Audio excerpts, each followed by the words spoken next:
Aujourd'hui, on va se plonger dans une histoire, une sorte d'allégorie magnifique sur la quête de sens. C'est une histoire qui nous rappelle que les plus grands trésors, ils ne sont pas toujours là où on s'attend à les trouver. Souvent, ils se cachent dans l'effort, dans la persévérance. Alors, notre histoire, elle commence avec cet homme. Côté matériel, il n'a pas grand-chose, mais il est animé d'une espérance immense. Il entre dans une mine, mais attention, pas du tout comme un simple travailleur, non. Il y entre un peu comme un pèlerin, à la recherche de quelque chose de plus grand, de la vérité. Et voilà, le voyage débute. Comme dans toute grande quête, ça commence avec peu de choses. Un équipement modeste, mais une détermination, elle, qui est sans faille. C'est le tout premier pas sur un chemin qui va se révéler bien plus compliqué qu'il n'y paraît au premier abord.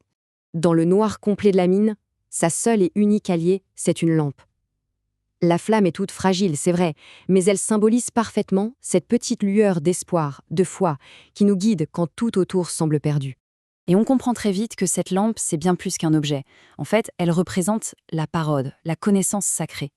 Une lumière qui peut paraître modeste, mais qui est incroyablement puissante pour éclairer le chemin de celui qui y croit. Et là, presque tout de suite, une récompense. Son pied bute contre une pépite d'or, qui brille de 1000 feux. C'est un peu la chance du débutant, cette première joie immense qui semble dire « oui, tu es sur la bonne voie ».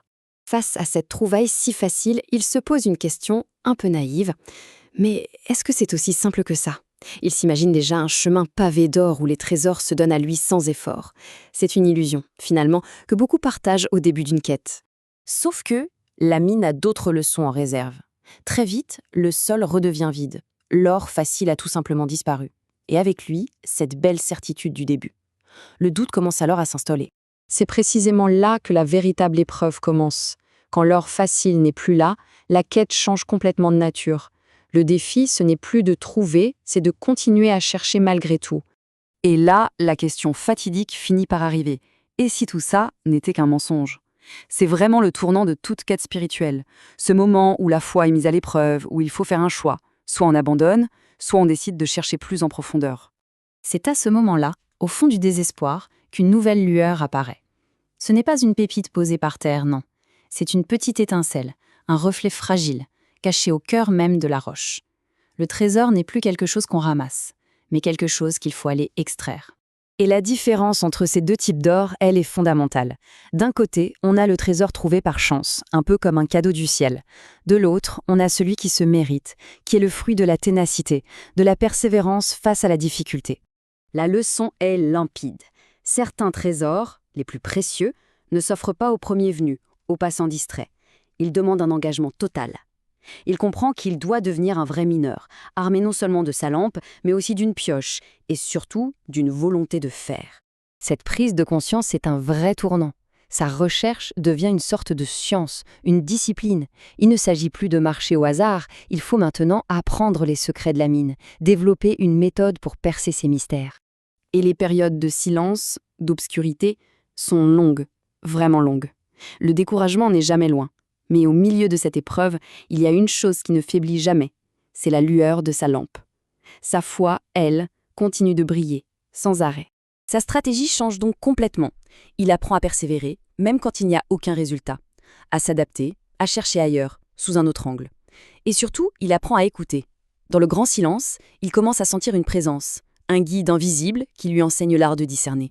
Ce guide, c'est le compagnon invisible, l'esprit des profondeurs, une sorte de voix intérieure qui ne lui dit pas juste où trouver l'or, mais qui lui enseigne la nature même de la quête et la patience immense qu'elle demande. Et la mine, qui était au départ un lieu de recherche de richesse, devient son école. Chaque pépite d'or n'est plus un simple bout de métal. C'est une leçon, un secret divin qui se révèle. Le but n'est plus d'accumuler de l'or, mais de comprendre. C'est cette nouvelle façon de voir les choses qui le mène à la révélation finale.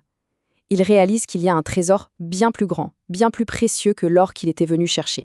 Son désir change de nature. Très vite, la joie de trouver de l'or est complètement dépassée par une autre joie, bien plus profonde, celle d'entendre la voix qui lui apprend à le trouver. La quête de la récompense se transforme en quête de la relation avec celui qui donne. Alors au final, qu'est-ce que tout ce parcours représente? C'est là que l'histoire révèle tout son sens. C'est une métaphore puissante de notre propre cheminement avec la sagesse, avec les textes sacrés, dans notre recherche personnelle de la vérité. Chaque élément de l'histoire a un sens caché, bien sûr. Le mineur, c'est chacun de nous en quête de vérité. La mine, ça pourrait être les Écritures ou toute autre source de sagesse. L'or, c'est la révélation divine. Et le fameux compagnon, c'est l'Esprit Saint ou la guidance intérieure. Ce voyage nous montre que les vérités les plus profondes ne sont pas forcément les plus évidentes, celles qu'on trouve en surface. Elles demandent de l'effort, une sorte de lutte qui, au bout du compte, est ce qui nous transforme et nous fait grandir. Et voilà la révélation finale. Le vrai trésor, ça n'a jamais été le métal jaune. Le véritable trésor, c'est la présence divine elle-même, la source de toute connaissance, de toute richesse. Cette histoire nous laisse avec une question fondamentale. Dans nos propres vies, face à nos propres murs de pierre, quels sont les obstacles qu'on doit briser? Et quel trésor insoupçonné pourrait bien nous attendre juste derrière?